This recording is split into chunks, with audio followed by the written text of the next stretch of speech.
Alex is coming in.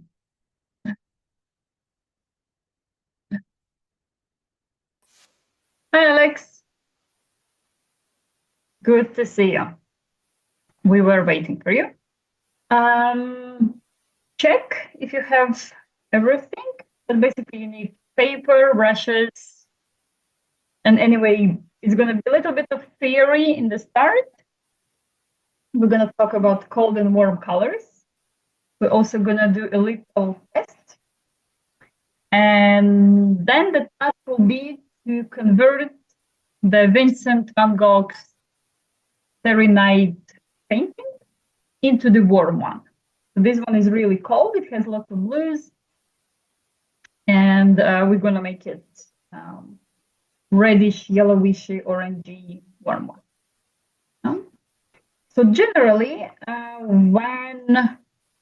when you hear talking about cold and colors, so then you remember and you use the color wheel.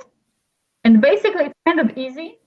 You can just put the diagonal, and let's say this side is the warm one. So where is yellow, orange, red? This is the warm side. This side, where we have bluish, this is the cold side. Yeah, so actually pretty much easy and clear. But still, there are kind of lots of doubts when using the colors, because actually each color can be both cold and warm. The good example is green. So you see, if I add a bit more yellow to green, it becomes warm. If I add a bit more blue in green, it becomes cold. Yeah?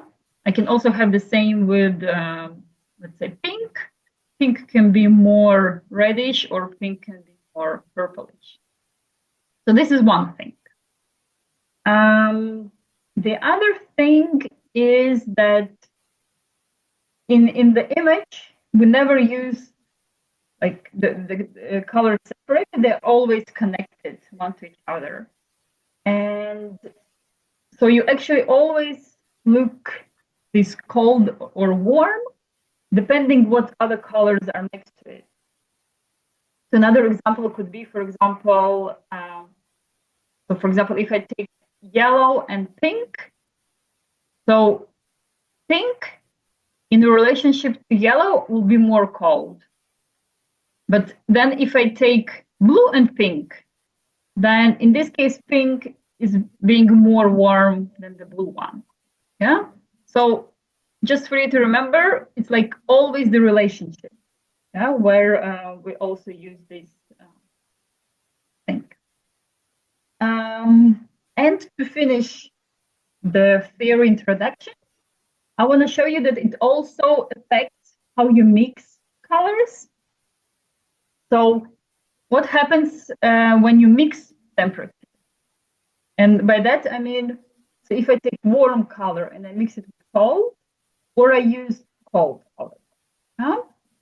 So we will use one blue, using one cold blue, and I'm going to take the warmer red and the colder red. Yeah, so let's go and check what it's gonna make in mixing.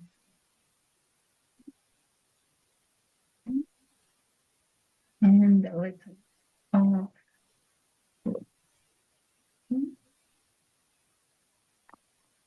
So this one was not to mix up. Yeah, this one was cold.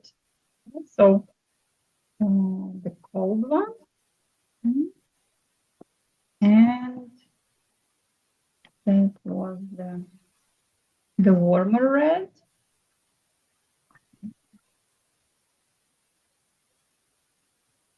Now I'm going to take the blue. The blue is clean. And now let's check here. So when I mix two cold ones, so let's check the color. Yeah, it's kind of nice purple color. Let's check what's happening with purple when I take warm red, and then I take this. Yeah, it kind of becomes more, yeah, more like, so it's a bit, you see how different they are. Yeah, so this one a bit more like subtle, this one a bit more brighty color. Yeah, so just keep in mind. So this also something that affects, yeah, something to keep in mind as an artist. No, cool. But let's then get straight to our painting task today. And we can also maybe first, let's say, observe a bit, explore the painting. So what we have. So, okay, yellowishy is warm. Also, yellow can also be. If you have the lemon yellow, it's colder. If you have the medium yellow, it's warmer. Yeah, so even here you can see the differences between colder yellow and warmer yellow. So our task now is to replace the dark blue sky. Let's check. Maybe it could be some, maybe red with, so maybe some purplish color. Yeah, I don't have one. I will mix the purplish color. Then we have lighter blue lines. Those could maybe be some orange ones. And then we're going to have, again, yellow stays yellow. And the lower part, we can make, as here, it's like greenish, this green. But then we try to make this green warmer. Yeah, so here it's more to the like phthalo green, more like emerald. And we can try to make it more warm. We're not doing all these complicated stuff of houses. We're just we can make a hill, yeah, because that's not really our task. And we have here also some hills. So in the process, we check what kind of colors we can use them. Yeah. So first, you take your palette, and we're going to be mixing the color for the background. And we're going to cover almost the whole page with this kind of, let's say, dark red. That can be, yeah, maybe with the slight bit of purple in it. Will this red be good? Yeah, this red is nice. You can also go, as Alex, go just with red. Yeah, if you want to try mixing it a bit. Yeah. I would say, not complicate life. I will also go just with red. Because another useful thing, when you're covering big areas, it's easier to go with the color you have in a tube rather than mixing it. Because like you will need more paint, and then you go and you need and then sometimes you don't kind of get into the same color. Oh, I will use Alex maybe. I will also use just red.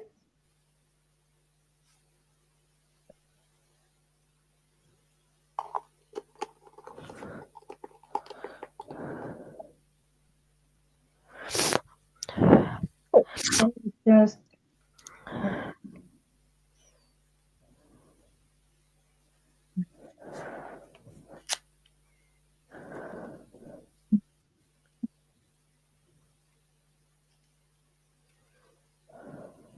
yeah, so I'm not worried about everything. I can just kind of prepare my background. Yeah, because acrylics can cover on top, but we can also use white layer in between the stars. Like for this color, of this red, putting yellow won't work. It might not work. Yeah, and then another good strategy is using the white layer in between, and then the yellow again becomes tiny and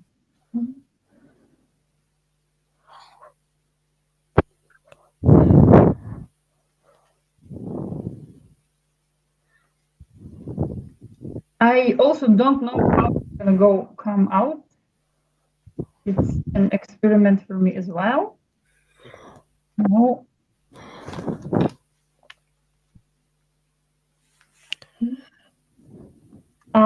Not necessary to go to the bottom, because there we're gonna have something darker, like 1/4 of the bottom of the paper. You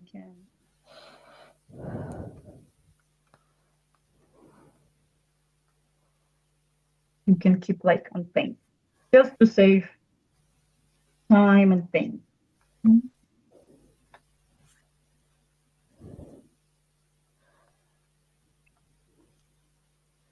So in general, when we talk about colors, there are different, say, aspects. So today we're exploring cold and warm, so we're exploring temperature. But please don't mix with the word tonality. So tonality was when we were doing this milkshake, remember?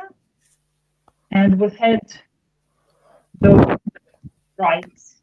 So this is the tonality. Tonality means that I'm adding, I'm making it lighter or making it darker. Yeah. So this is the tonality, and today is the temperature.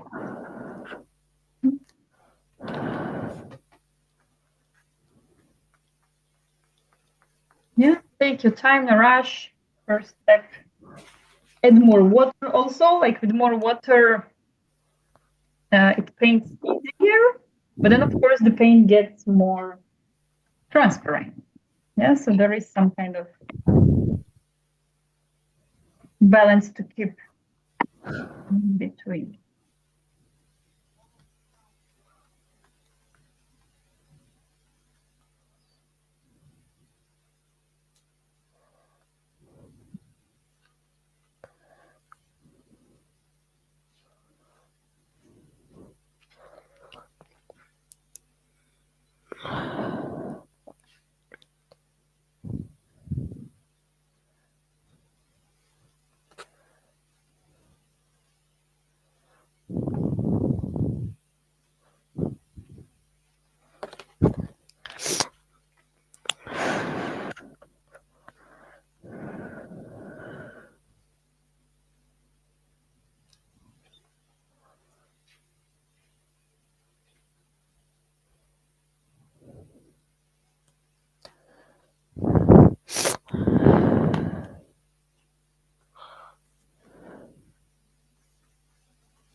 And in general, when you do your artwork, any artwork, it's good to keep in mind that you need both colors.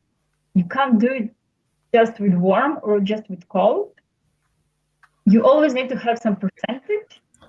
And it's actually always better than not to have it like 50-50, but to have, let's say, 70 of one and 30% of the other. So if I have generally cold colors, still I am to add some warm to keep this balance. Like this, there is more harmony in painting. Or the opposite, I make it very warm, like summerly painting, but still I add the shadows, and the shadows could be colder.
Yeah, I see girls are done.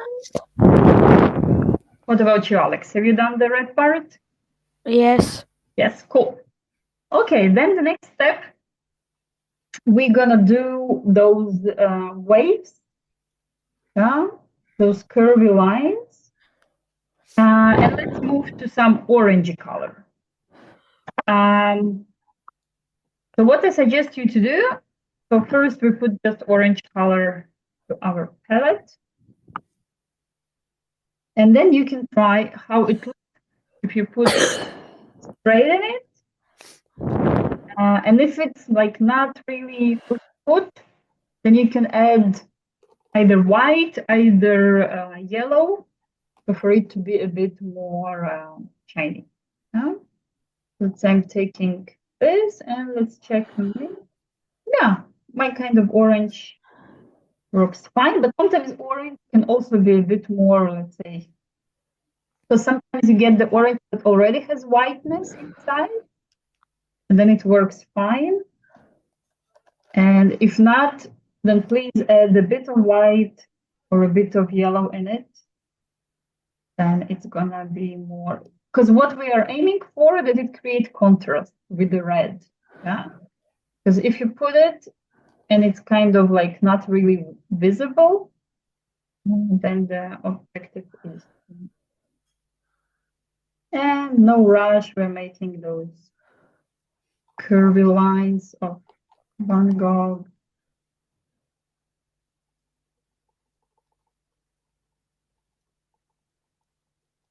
So one big is here, and the other one is kind of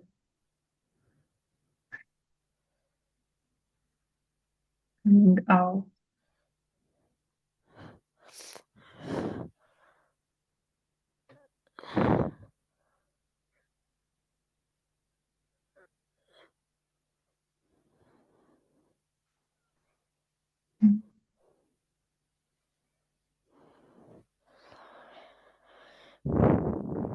Yeah, we're going to be improving those curvy lines also with some yellow. So no worries, not perfect.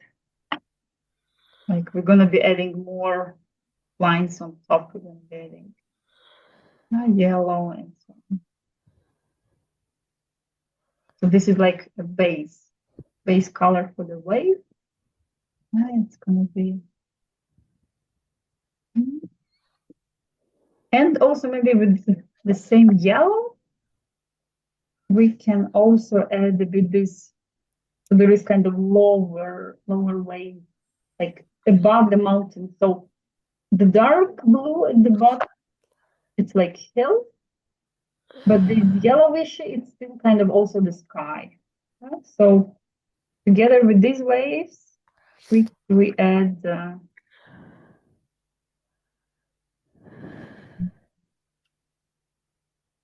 kind of hill. Yeah, that's also gonna have more color in it. Have stroke. So.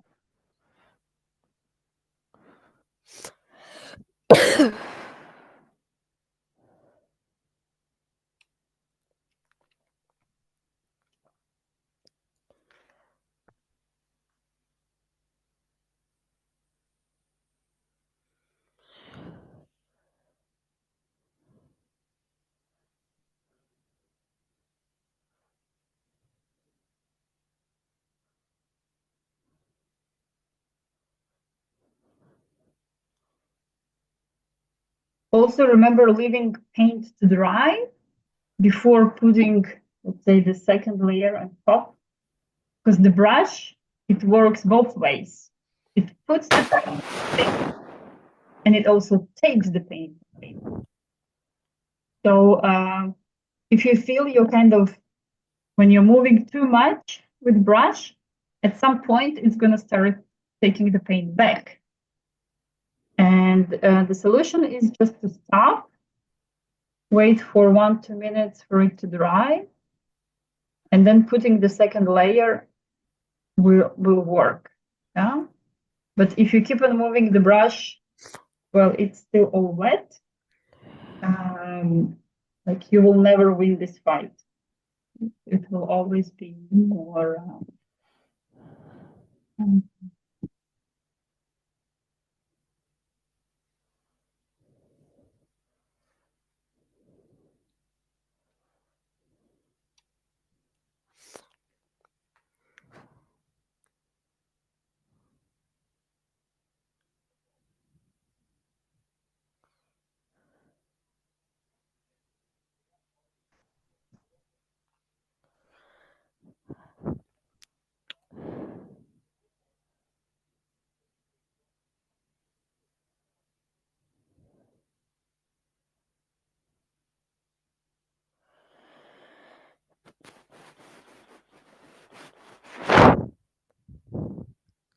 Done.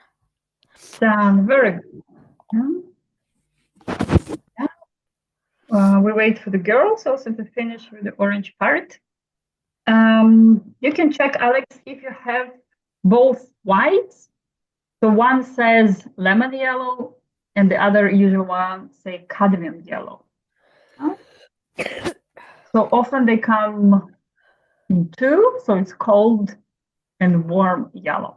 I have yellow ochre, some kind of. Okay, the ochre is kind of, it's already, let's say, so usually. Let's have a look. Yeah.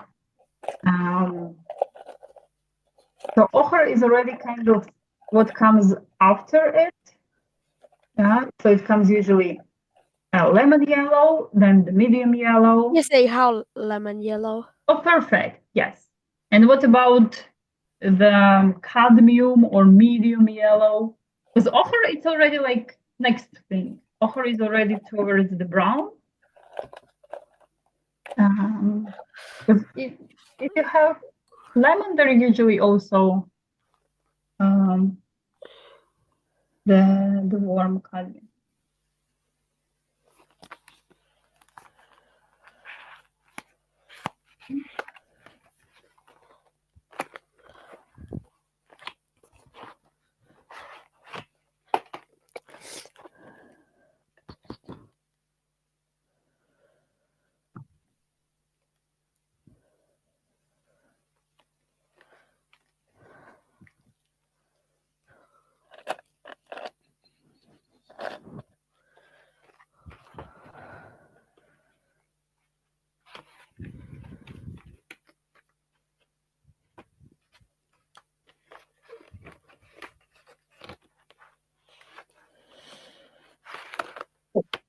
No, I have only a lemon yellow. Okay, that's also fine. That's also good. How you doing, girls? Ready with the orange part? Yeah, nice. Okay, so then we're moving to yellows now. So as we can again observe on the painting, then we have more, especially it's seen with the moon. So the light around the moon is cold, and the moon itself is warmer yellow. So we're starting with the lemon. You can even make it more colder by adding more white. Yeah. So here I have some white. Here I'm putting my lemon yellow. And again, try to place just yellow, see how it looks. And then you can always mix it in with, yeah. So what I'm doing the space for the moon. And for example, here with more white, yeah.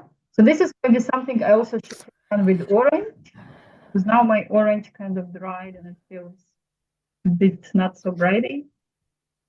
So making a space for the moon, and we are making the space for some stars, just smaller circles here around.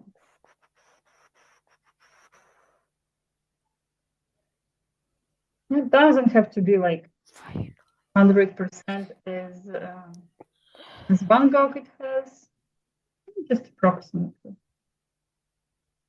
Yeah, keep in mind we're going to have this dark tree in front. You can also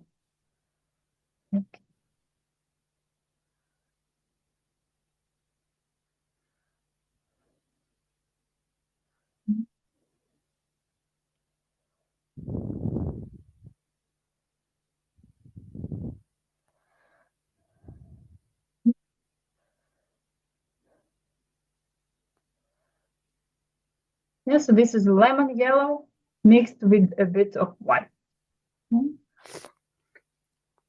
My yellow looks normal on the painting. Okay, cool. And since we already have it on the brush, we can play here at the bottom. But I advise you to take the smaller, the tiny brush. I'm changing from the flat to more brush. And just with the same mix that I have, so the lemon yellow or lemon yellow with white. And here I can do some strokes, on top of the orange. So Van Gogh is easily recognizable exactly for these longer lines. If you look at his artworks, this is something that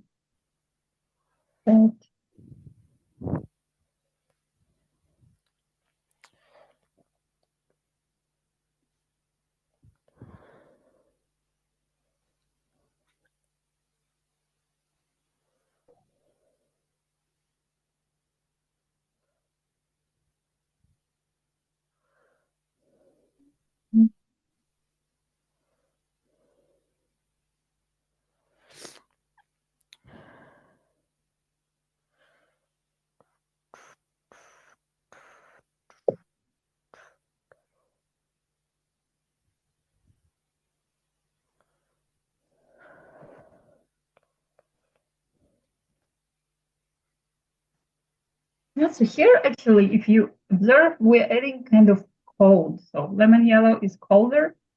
So to really, like, we had warm red and orangey, we've added this one, and then it gives a bit more balance. And again, remember that it can also help placing the second layer. Once the first is dry. So if you feel your paint is not covering enough, and it happens, the paints are different. Talking about the brand, some brands of paints, they are more covering, and some paints have less this covering. So then in this case, just 2 layers sometimes is needed. Cool, I like how it starts to coming out.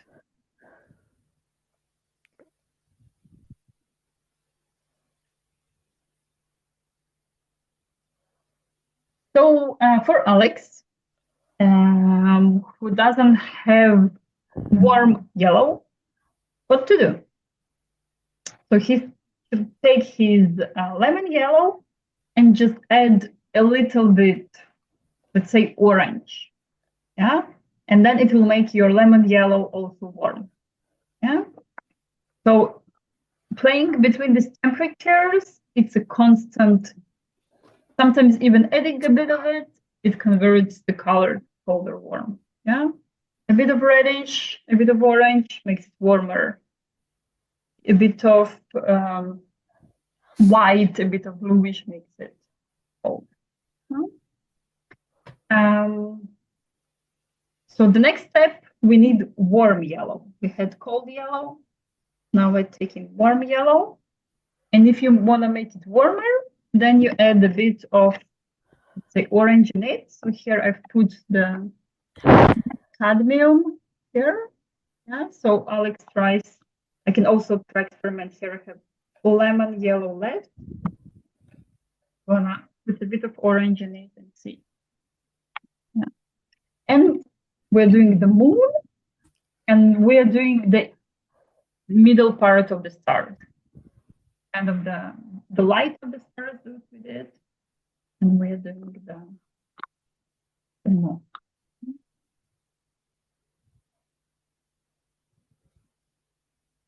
Again, I'm working with the thinner brush. So you always use the brush, so it's easier for you to work. The moon can even be orange. If you say, okay, I'm putting yellow and it's kind of invisible. So also try putting even more orange into it.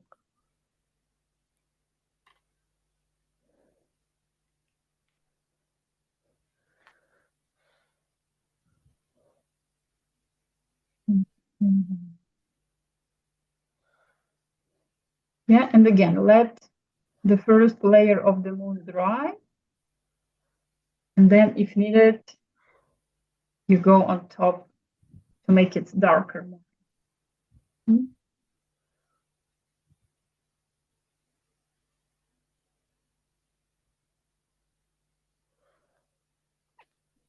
actually also around the stars, we also could have done a bit more like stripes.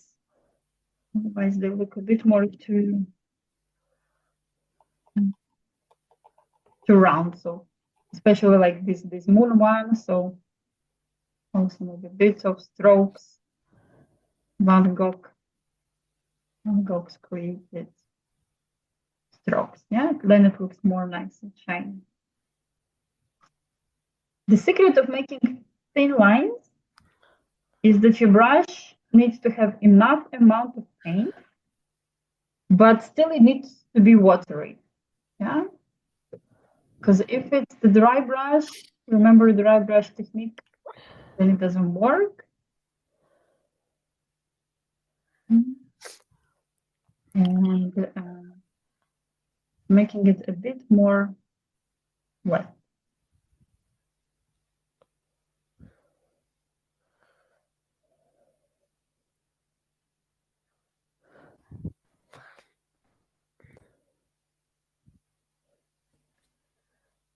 Cool. Of course, you can go play also again a bit more on this, our first orangey parrots. You can go adding warm yellow in there. Yeah, you can already try to see what's missing exactly on your painting. Because at this stage, we already might have a different results. So see, observe what could be. And this will be our experiment with the reddishy colors, and we will be moving to greenish tone.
So for example, another tip, my moon doesn't look really shiny.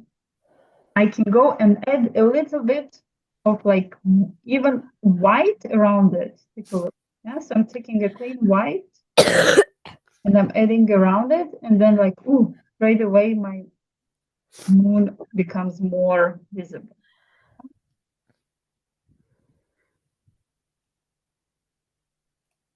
Yeah, because then it becomes more like contrast.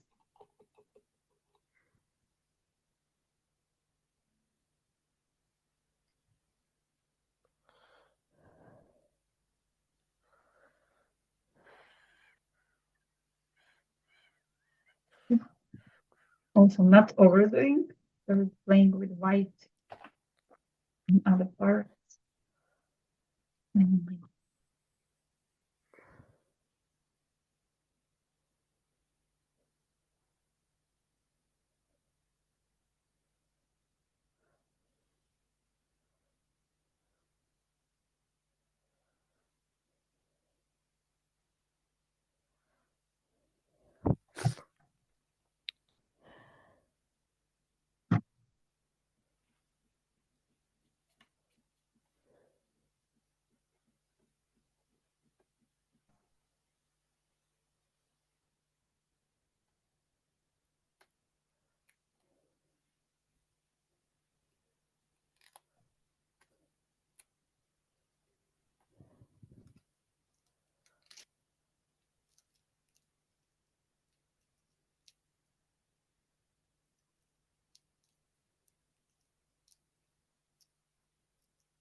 And of course, you can also play a bit more around the sky.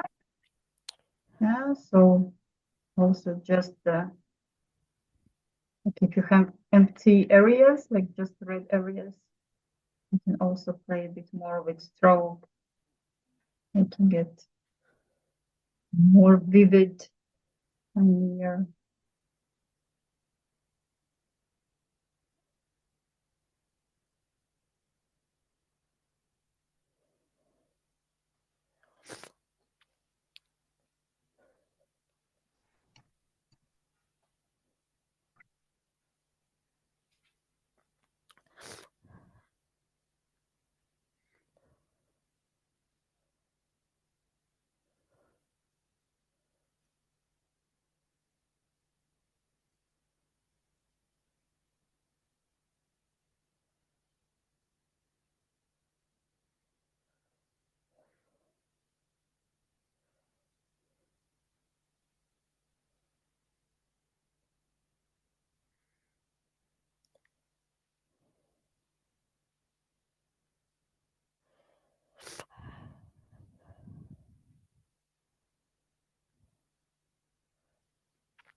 Done. Cool. Let's wait for the girls. And then we're going to move for green part. The tree and the bottom part.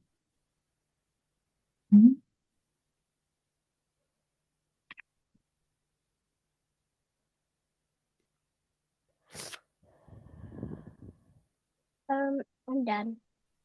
Cool.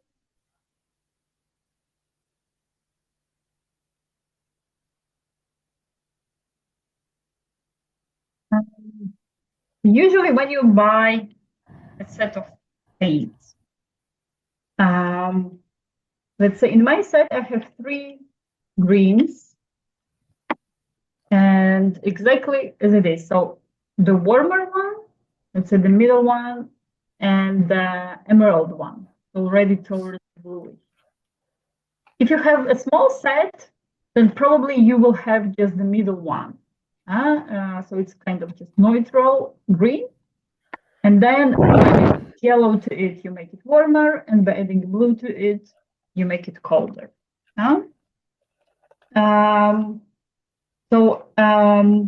Anyway, we need dark color because like this tree is all shadowy or dark.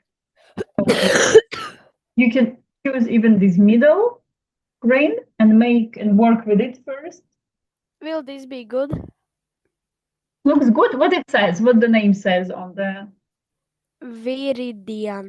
Viridian, yeah. I think it could be good. It is a bit towards bluish, but in our case, it's also fine because it's darker. Yeah, and we want the. If you put your green and you feel, ooh, like it's not dark enough, it's also actually the moment where you can add a bit of blue to make it darker. So instead, let's say, of adding black with black one, you always should be careful. Yeah, but again, first, let's say you can try how your green from the tube, how your middle green works. Yeah, for example, so somewhere here, I'm going to put the green. Yeah. And if you say no, it's kind of okay, you can work, but I feel I want to use a bit more darker. So I'm adding a bit more bluish in it. Or of course you can make it gold. Actually, we are like using older blue now. And later we're going to add some warmer green to it. Let's start just with the outline of these branch tree. Basically, it's kind of as the edges. It goes almost to the top of the painting. So first, with the dark green, you do the outline of the tree. And then later we're gonna fill it in.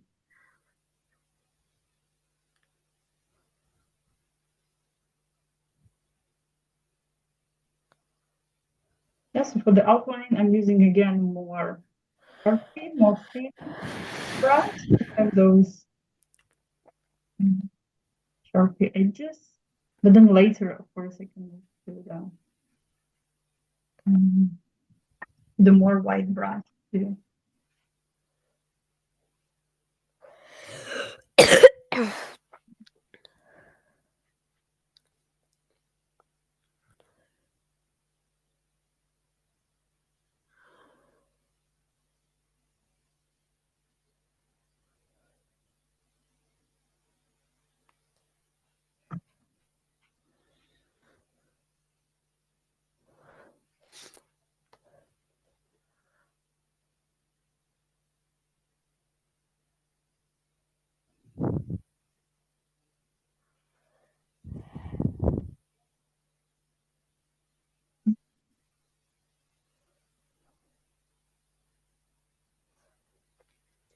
Yeah, and once you have the outline, then basically you can also just fill in the space with the same dark green. We're gonna let it dry, and we're gonna add also some warmer, maybe lighter greens, just to have the texture. Again, if you see that your paint is shining through, so like you say, oh, I'm putting green, but I have my red and other paints visible, and then you have two options. So maybe somewhere it's even nice when it's shining through a bit. It gives also kind of the, the connection, then some light is shining through. And in the areas where you don't want it to shine through, you wait for it to dry and you add the second layer. Yeah. So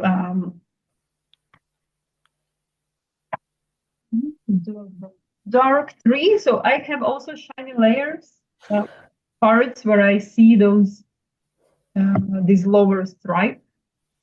Yeah, I'm just letting it to sit a bit. Acrylics are drying fast. Then I'm going to add the layer again.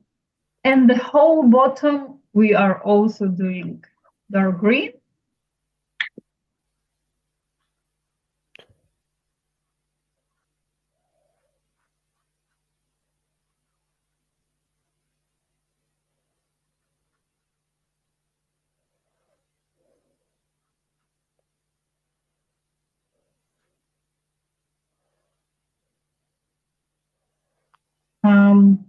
So here we still haven't done those hills. So if you look again at the Van Gogh's painting, it has this yellowishy stripe on the sky that we did, and below it there are dark blue mountains. So we still don't have the mountains, and we should probably do them dark red again, or even darker red than the sky. So we can leave a bit space there, but the rest we can also kind of cover with the green, at the bottom.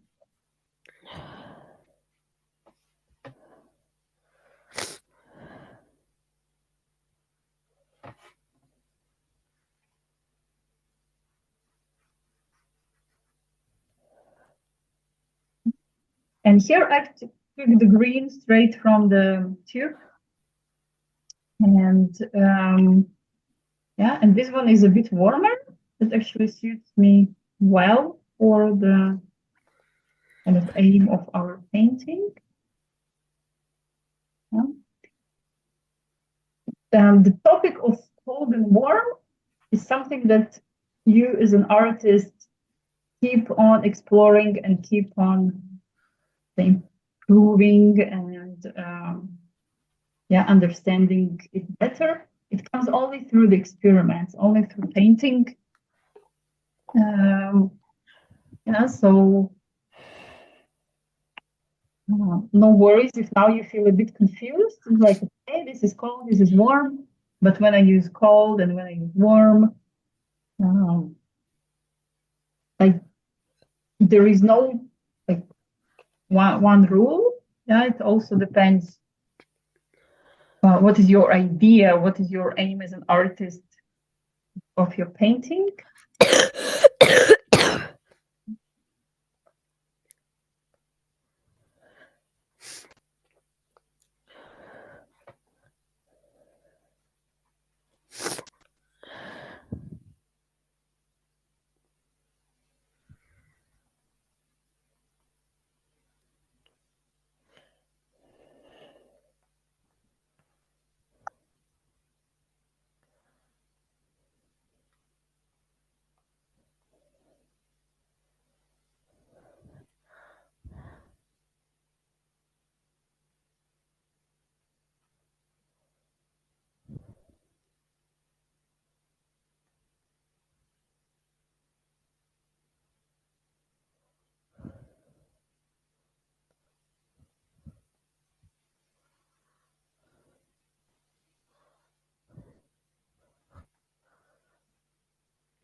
Later, when we'll be working on some other artworks, doing some other tasks, I will try to come back and talk also about it, because the temperature, it appears like in every painting. So every painting you can say, okay, this one has more warm tones, and this one has more not tones, colors, and this one is more colder. And then remember that each painting needs to have walls, yeah, because then it creates the connection, the harmony. Observing the paintings of Impressionists, this is something that helps you with this, because they were the ones who first started using it and making shadows not just black, they're making shadows.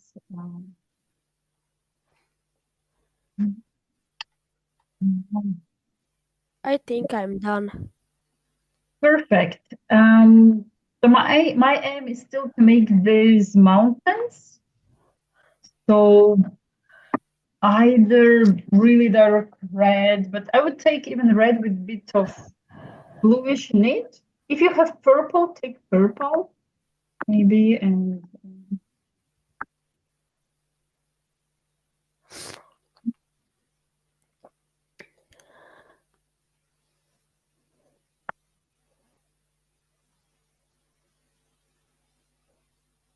then we can also create some strokes on our green area. Yeah, so then it doesn't look so too flat, like just, plain green.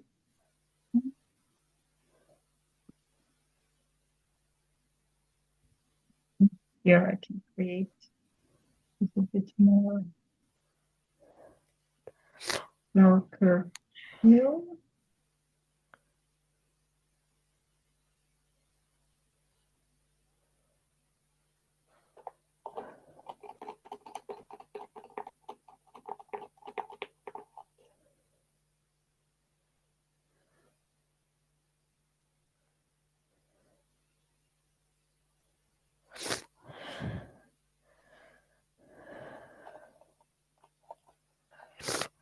Yeah, and of course, just the more you paint, the more you get to know your paints, which colors make which. But then also, so for example, the example that I showed you with purple at the start, this is a very good color to understand it, because very often you try to mix purple and you get just some earth brown, but the other, let's say the pink color, always gives nicer purple. Yeah, but now you know why it happens, because you're mixing different temperatures. I actually like this dark red. I'm going to add it also a bit more into the sky. Now I feel my sky got kind of too light. Here I'm adding also darker red strokes.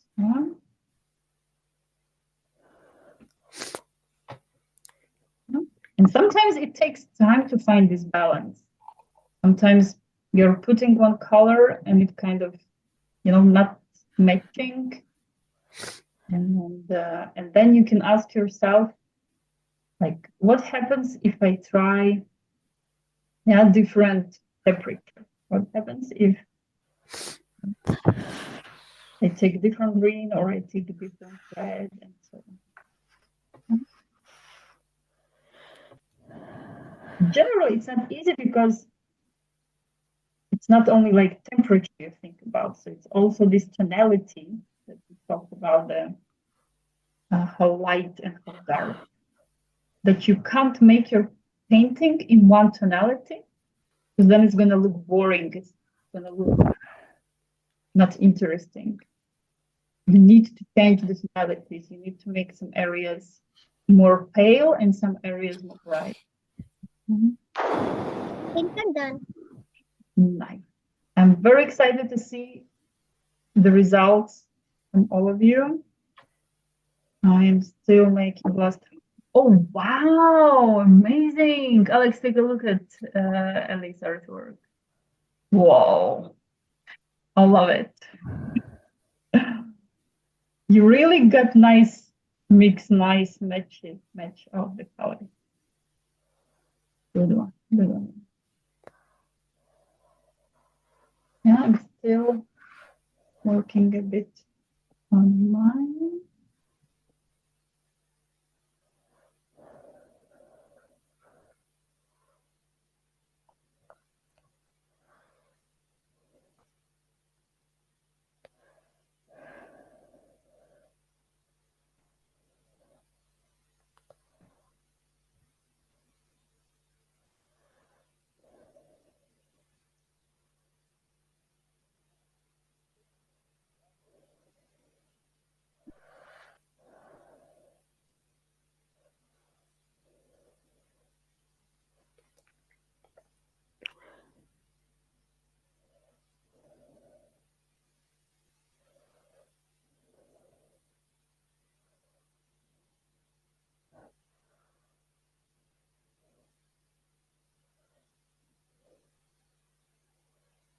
I'm trying to add a bit more pale greenish stroke to the tree, just to get it done.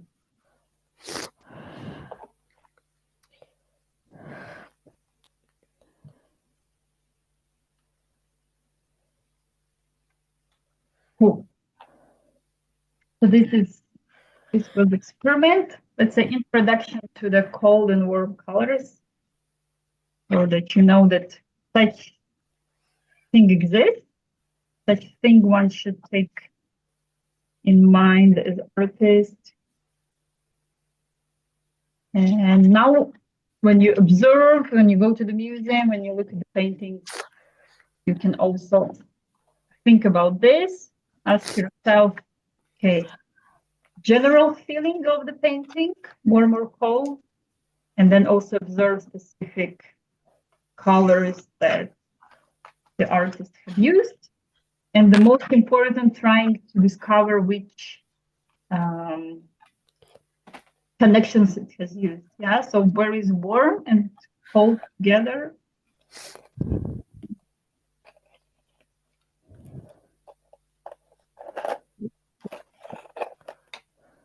But I was really impressed. Mine is done. Nice. Excited to see Alex. Wow, girls. Well, either you have, I think both, impressive art skills, as I know you do, but I think also your paints are good quality, because I see it's really nice, the covering effect. Yeah. Perfect.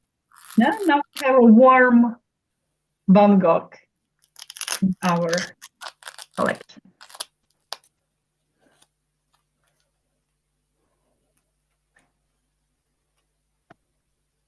Cool.